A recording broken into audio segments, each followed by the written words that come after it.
लोक मान्यताओं के अनुसार और शास्त्रों में जिस प्रकार से वर्णित है कि ये विशेष रूप से ये काल जो है वो पितरों के लिए बना हुआ है। तो हमारे जो भी पितर हैं जहाँ कहीं भी हों, इस समय वो अपने वंशों से आशा करते हुए इस पृथ्वी पर आते हैं और ये 16 दिन अपने वंशों से पिंड और पानी की आशा करते हैं, जिसको कि लौकिक जीवन में आप भोजन और जल के संबंध में समझ सकते हैं। क्योंकि हम लोगों का एक वर्ष पितरों के लिए एक दिन का निबंधन है। तो जिस प्रकार हम लोगों को दिन भर में 3 बार कम से कम हम लोग भोजन को ग्रहण करते हैं, तो उनके लिए एक बार तो हम अवश्य साल में करें। देखिए, सारे तीर्थ उत्तम होते हैं और तीर्थों का निर्माण किसी व्यक्ति ने नहीं किया। तीर्थों का निर्माण साक्षात परमात्मा ने किया है और उसमें भी गया जी तीर्थ का निर्माण है। क्योंकि तीर्थ में सभी तीर्थ तो ऐसे ही मर्यादित हैं और उनके बारे में विशेष व्याख्यान है। गया जी के विशेष रूप से क्या है, इनके शब्द में भी जी लगाते हैं, मर्यादा सूचक शब्द।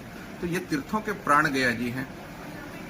जिंदा संबंध के साथ साथ हमारे जो पूर्वज जिनके मूल से हम आज हैं इस धरती पर, उनको याद करवाने वाला तीर्थ गया जी है। और भ्रांतियां हर जगह, जहां धर्म है वहां पाप होगा और धर्म से विमुख करने के लिए भ्रांतियां तो उत्पन्न की जाएगी। इसलिए भ्रांतियों में नहीं पड़ना है। आपके लिए पितरों का भूमि पर ये पितृलोक गया जी है। तो पितृ से मिलने की जगह कही है, सालों भर यहाँ आ सकते हैं। शादों में माना जाता है कि 15 दिन पितृ धरती पर आते हैं, लेकिन धरती पर वास करने वाले, धरती पर पितृलोक गया जी है। तो कहीं कोई भ्रांतियां नहीं होनी चाहिए। पितरों के प्रति श्रद्धा प्रकट करना हो, गया जी आ जाइए। पूरे साल कर सकते हैं, कभी भी। यहाँ तिथि वार नक्षत्र ग्रहण का भी, किसी काल का भी, किसी वार का भी कोई दोष नहीं लगता है।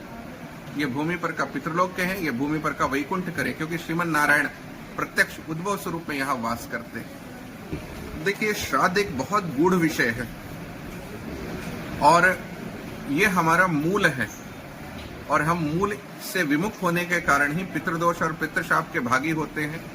जिस प्रकार से बीमारी कुछ रहती है और हम कोई और डॉक्टरों के पास भटकते रहते हैं, उसी प्रकार से इस गूढ़ विषय के बारे में लोग आपको स्पष्ट रूप से जानकारी नहीं देने के कारण आप कर्म से च्युत होकर के खुद भी कष्ट को भोगते हैं और आपके पितर भी कष्ट पाते हैं और वो अपने आप को एहसास कराते हैं कि आप मेरे बारे में सोचें। यही आपको पितर के कार्य नहीं करने का दोष लगता है, जिसको पितृदोष पितृशाप कहते हैं।